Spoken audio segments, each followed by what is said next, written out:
اهلا بيكم حبايبي طلاب تالتة اعدادي، اتمنى تكونوا بخير.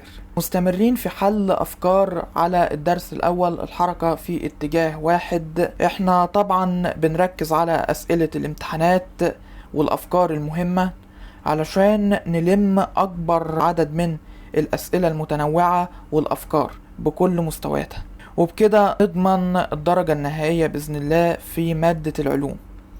لأن خلي بالك مادة العلوم مادة بتعتمد على التدريب المستمر على الأسئلة والأفكار بكل أنواعها والحل الكتير أكتر من سماع الشرح. يا ريت قبل ما نبدأ في الحل تدعمنا بلايك وتحل السؤال قبل ما تشوف الإجابة. مهم جدا إنك بتبقى بتحل السؤال قبل ما تشوف إجابته. السؤال الأول عندنا كنا منزلينه على المنتدى، ولكن في بعض الطلاب كان عندها مشكلة مع السؤال ده.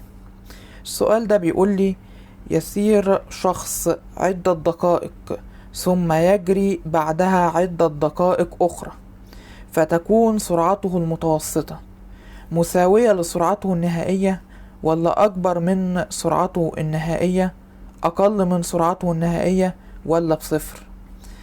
أولا في الحالة دي هو بيقول لي ان هو ابتدى سرعته بالسير، يعني كان بيمشي عادي لمدة عدة دقائق، يبقى دي عين واحد سرعته الابتدائية. بعد كده عمل ايه؟ ثم يجري بعدها عدة دقائق اخرى، يبقى دي عين اتنين سرعته النهائية. طالب مني هنا السرعة المتوسطة.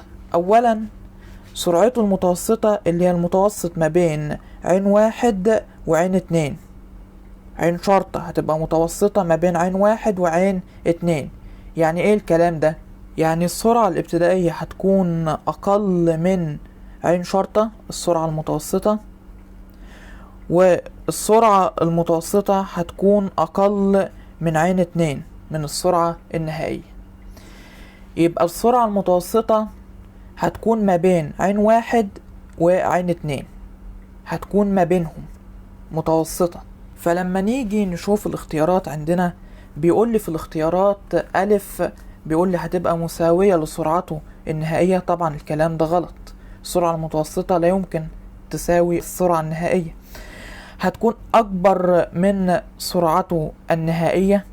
أكبر من سرعته النهائية برضو الكلام ده غلط، هتكون السرعة المتوسطة أقل من سرعته النهائية. طب أقل من سرعته النهائية طبعا، يبقى الإجابة هتبقى ج، أقل من سرعته النهائية. يا ريت نكون فهمنا الفكرة علشان السؤال ده كان على المنتدى وفي طلاب كتير كان عندها مشكلة مع السؤال.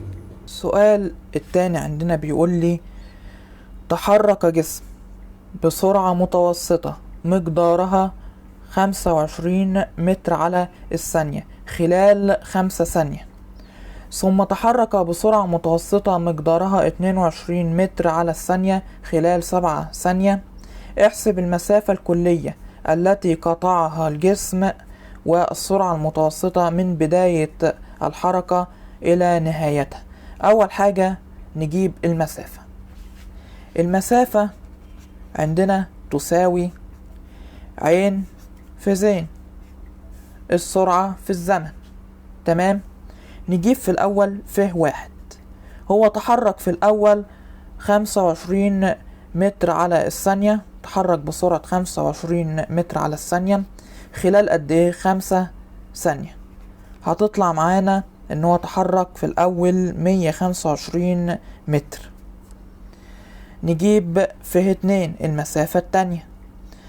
في المسافة التانية كان بيتحرك بسرعة 22 متر على الثانية خلال 7 ثانية، هتطلع معانا ب154 متر. يبقى لما نيجي نجيب المسافة الكلية هتساوي فيه واحد زائد فيه 2 هتساوي 125 زائد 154، هتطلع معانا بكام؟